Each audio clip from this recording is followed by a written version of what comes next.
Hello everyone, welcome to the Redmen TV on this very busy deadline day with the latest news that Aston Villa are looking to make a move for Harvey Elliott before the window closes. We're going to talk about that in a moment. There's also a couple of the bits and pieces of news from James Pearce talking about some Liverpool youth players who won't be allowed to move and a couple who maybe will be moving as well. And I'll wrap up a couple of other or at least tangentially Liverpool related stories as well. You can interact with me in the comments section underneath. We'll go as long as there's interesting things to discuss. Before I crack on though, if you haven't subscribed to the YouTube channel, please do, and do drop a like on the stream as well. I'm going to start with Jayden Danns via James Pearce, of course, of The Athletic and a long-term friend of the show. The headline is, "Don't expect Danns to depart Liverpool." And it says, young Liverpool striker Jayden Danns won't be going anywhere today. The 19-year-old academy graduate has been attracting plenty of interest regarding a possible loan deal. Liverpool are managing his fitness carefully, however, following his recovery from injury, and intend to keep him on board. They will reassess the situation ahead of the winter transfer window. Danns, who's gone away with England under-20s duty, joined Sunderland on loan back in January, but didn't make an appearance due to a back problem. Cool. That's really interesting. I think what we've seen a few times in over the last couple of seasons is, but he's another example of it, but we kind of saw it a little bit with Doak as well. We need to be careful with these lads because they are, in the best possible case scenario, real long-term options for Liverpool's squad. First 11, hey, that would be absolutely amazing, but certainly squad. What you don't want to do at this stage of their careers is take your eyes off them and allow them to basically damage their recovery and maybe run the risk of having more injury problems down the line. So, yeah, I'm kind of pleased with this one. And Danns is also in that sort of bracket where I think if he's fit and available over the next couple of weeks, there's a chance you might see him in the League Cup. That's a possibility.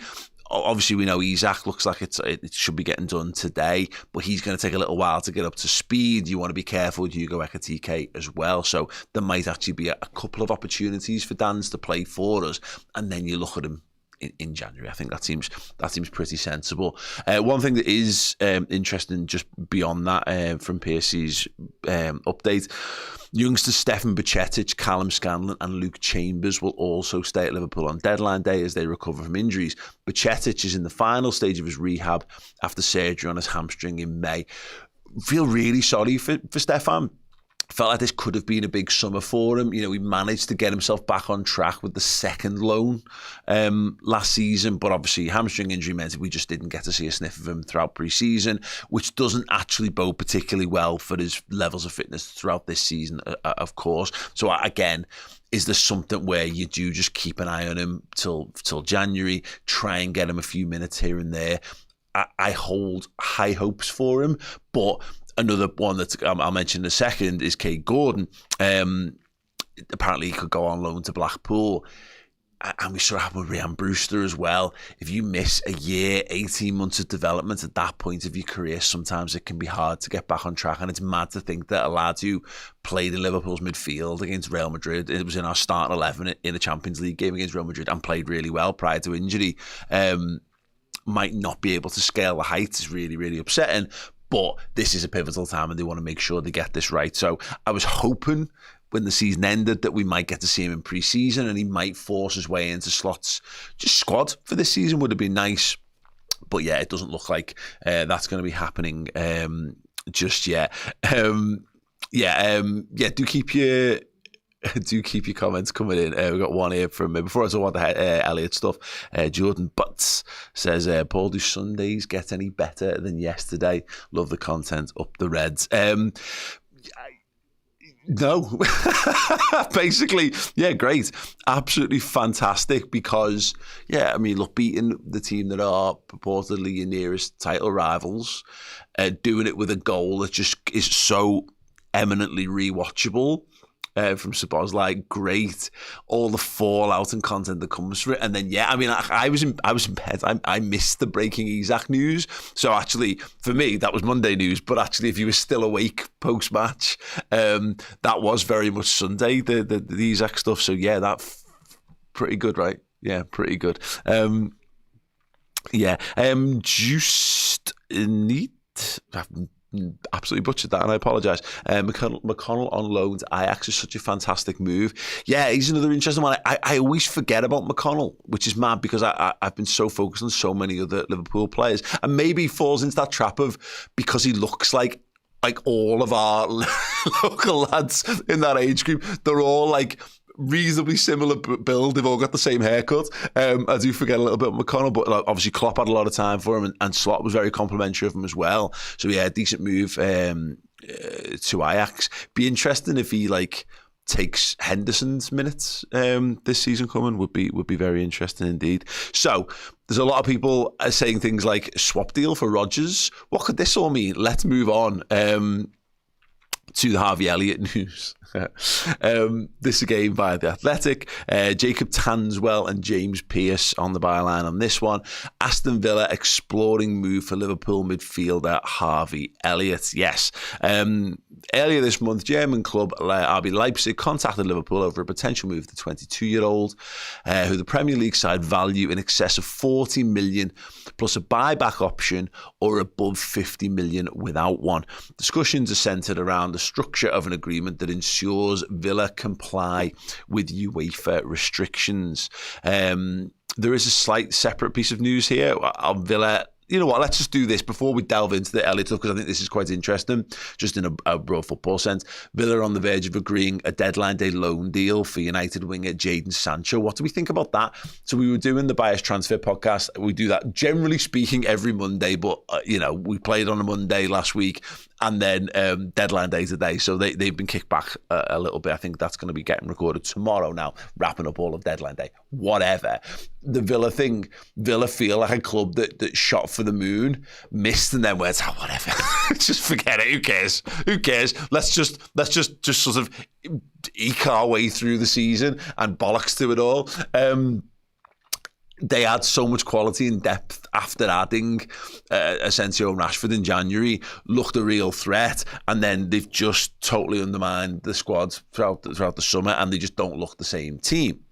Jadon Sancho coming in feels like good business. Now, is it quite to the level of Rashford and Asensio? No, but that's obviously what happens when you miss out on Champions League. But yeah, could be a good move for them.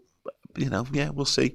Is he the kind of player you can see scoring in the Europa League final? Absolutely. Anyway, the Elliott stuff. So I'm quite interested in this one because Elliott feels to me like the kind of footballer where Liverpool just don't need to stress about moving him on. We've used him. We've needed him so far this season. With Isak coming in and maybe McAllister returning to full fitness, and if we get obviously Bradley back to full fitness and therefore and Frimpong back to full fitness, meaning Szoboszlai goes back into the midfield mix, what are Elliott's prospects? Not great, you'd imagine, but obviously he loves the club. He's a special footballer, and we've already seen start at the under-21, so there should be a high valuation placed against him. And also, if you can't move him on, then your squad is so much better for having a Harvey Elliott around. But it does bode the question, as was being asked in the comments there, and Ben Boshak, just in response to Anfield Sector's tweet about Aston Villa monitoring Harvey Elliott, which in turn was from Paul Joyce, the internet, just put Morgan Rogers and then the eyes emoji. And I've seen a lot of people in the comments here talking about, potential PSR diddles with all of this. Yeah, that was one that came out, I think Indy Kyler maybe was all over this the other day. Big shout out for Indy Kyler, by the way. Wonderful person, great to see him absolutely flourishing in the business at the moment. So, yeah, anyway, is there something here where the PSR diddle? Now, we saw these last summer. Newcastle and Nottingham Forest were absolutely running riot on this stuff in that they saw, was it Anderson went one way and there was a goalkeeper went the other way and all that kind of stuff. I would love to see Liverpool take advantage of some PSR diddles. Now, I really like Harvey Elliott, so I don't really want to see Harvey Elliott move on from Liverpool. I'd like to see him fulfil his dream of being a starter for the Reds as a boyhood Liverpool fan, doing the business. It doesn't feel like that's likely to happen. Let me know in the comments if there was a way to engineer that. So maybe Harvey Elliott goes on loan to Aston Villa, say, or we say, or they literally buy him and then we buy Rodgers in return. Is that an upgrade? And where does that leave us in terms of overall squad depth and squad quality? I must admit, I know people have raved around Rodgers over the last 12 months or so, but I wouldn't profess to be an expert on him. I'm a Harvey Elliott expert, but I'm not a Rodgers expert. So, where do you see him, if that was the case, fitting in with the Liverpool squad? Because, there is definitely something in that. What do we think about Aston Villa as a potential Harvey Elliott move as well? Because when he was being linked with Leipzig, I have to admit, your brain starts turning over. I was going to do a show on this over the summer. You know, Chris? There's just things moving behind the camera. If you were Harvey Elliott's agent, where would you be searching for? I'm sorry, he's just tripped over a wire and nearly got head first on the floor. Yeah, you recovered. You did very, very well. Aston Villa feel like the perfect club. And I'll be honest, there's been a few players that have been on Liverpool's fringes who I think would have been great. I think there was a time, maybe a couple of seasons ago, where Curtis Jones would have been a good option for them. Joe Gomez would have been a great option for them. And I think Harvey Elliott definitely falls into that mix right now. I'd like to see him get a Champions League club, if I'm honest. But yeah, good move. How you feel? What do you think about Harvey Elliott? I think he should go to Dortmund and cover Xavi Simons. Go to Dortmund, yeah. Dortmund, go to somewhere where a team wants to build around him. Ooh. Otherwise, what's the point? Yeah. Because he's too bespoke and niche for anything other. Okay. Like that. Recommend me some clubs other than Aston Villa in the comments section if you guys would be so kind on that one. We've had a super chat in from Ash. Says, big up Paul, I randomly find myself doing the Isaac celebration walking around the office. They're going to hate it by the end of the day. Where's your office? Like, if your office is in Newcastle, I imagine so. I think you might want to watch your back. So do be careful. Do be careful on that. Craig Eaton here says Dortmund is a shout, and also said that he's surprised that he wasn't part of the Isaac deal. Even the Darwin Núñez stuff was fascinating, wasn't it? I really thought that Newcastle should have been trying for that. Maybe they did, but maybe we'll never know. But another shout there. 67 says Newcastle is a shout for Harvey Elliott. You know they'd agreed 55 million for this year. So this was next on my list, just as in terms of a roundabout news. Yeah, Newcastle United have agreed a 55 million move for Johan Wissa. As far as news stories go that are right now, none of our business. This would have been absolutely fascinating. 24 hours ago, we'd have been like, ooh, 55 million pound move for Wissa. But as it is, Isaac is apparently having his medical. At the training ground, having his medical ahead of a British transfer record of 125 million. But you could have walked behind me and saved yourself the heartbreak there, mate. It's fine. It's fine. I needed the exercise. Wow. So listen, we will be here on and off throughout the day, keeping you updated with stuff. We're still waiting on more news on Mark Gahey. That hasn't progressed beyond the fact that Liverpool have made a bid and it looks like Crystal Palace are weighing that up. I feel reasonably optimistic that they'll get that across the line because why not? I mean, Oliver Glasner's been talking and apparently, has been saying like he's our player and, we'll keep him and he's not striking and all that kind of stuff, which I think, speaks highly to his character. Apologies, someone who's just said about the super chat. MMA, let me see if I can find it, mate. I haven't got it in my list yet. All right, so here we go. Yes. MMA Lover says, yes, unless we get a swap deal with Rodgers or someone else, there's no reason to sell Elliott. You have to have big squads to win big trophies. Yeah, I agree with that. Now, there is, of course, just a thing about if Harvey Elliott's going to be a problem. I don't think he would be. But he has been speaking quite a lot over the summer about his ambitions. He will have an eye on the England squad, I'd guess. But yeah, here we go. Ice.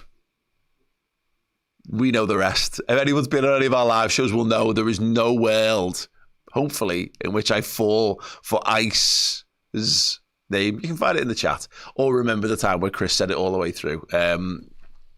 Says, show name for Steve's kitchen transfers. Here we cook. Needs a little work. But thanks so much anyway. Let me just have another quick scout through.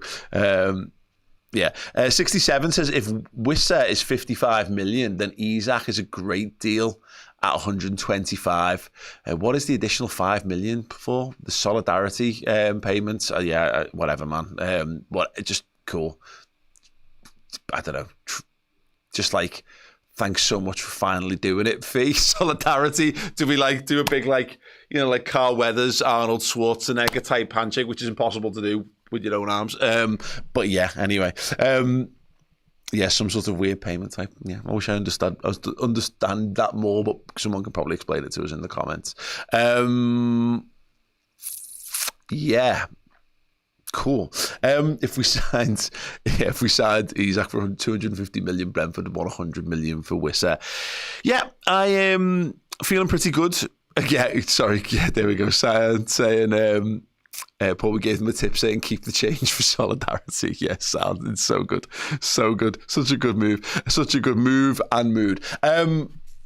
Loads more to come from us. I just want to point people's attention to a couple of things. Don't bounce just yet, everyone. We will be back throughout the day when more stuff happens, because of course there will be stuff. Liverpool are very much active. There will be a full 100% confirmation of Isak at some point today. We'll be here to react to that.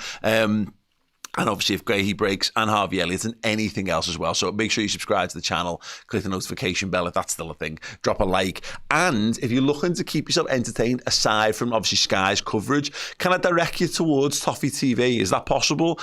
So they are doing a 24-hour deadline day live stream, raising money for the Kevin Campbell Foundation. So a brilliant cause. They've raised loads of dough as well already. They are just on the other side of the wall. Some people know that, some people don't. But they're brilliant lads. They support a terrible football team, but that's their cross to bear, and it has been for a number of years. But they are brilliant lads. If you just want to go and see two very, very tired-looking middle-aged men, click on the stream and have a laugh. Drop a like, tell them Redmen TV sent you, and give them some support as well, because they're doing a very bold thing for men as old as they are. To do 24 hours live is mad. They've been awake all night. I've just popped in and said hello, and they all look like they just look wrecked. So yeah, go and show some love. Some Mersey love. Yeah. Right. If you need more Liverpool action in your life between now and the next time we're back here, which could be any minute now, do head to redmenplus.com as well, where you get all of our big shows, the podcasts, the transfer wrap-ups and all that kind of stuff, ad-free, as well as all the extra shows and podcasts that we do as well. Head to redmenplus.com. Me, Chris and Chloe here all day. We'll hope to see you again soon. Up the Reds.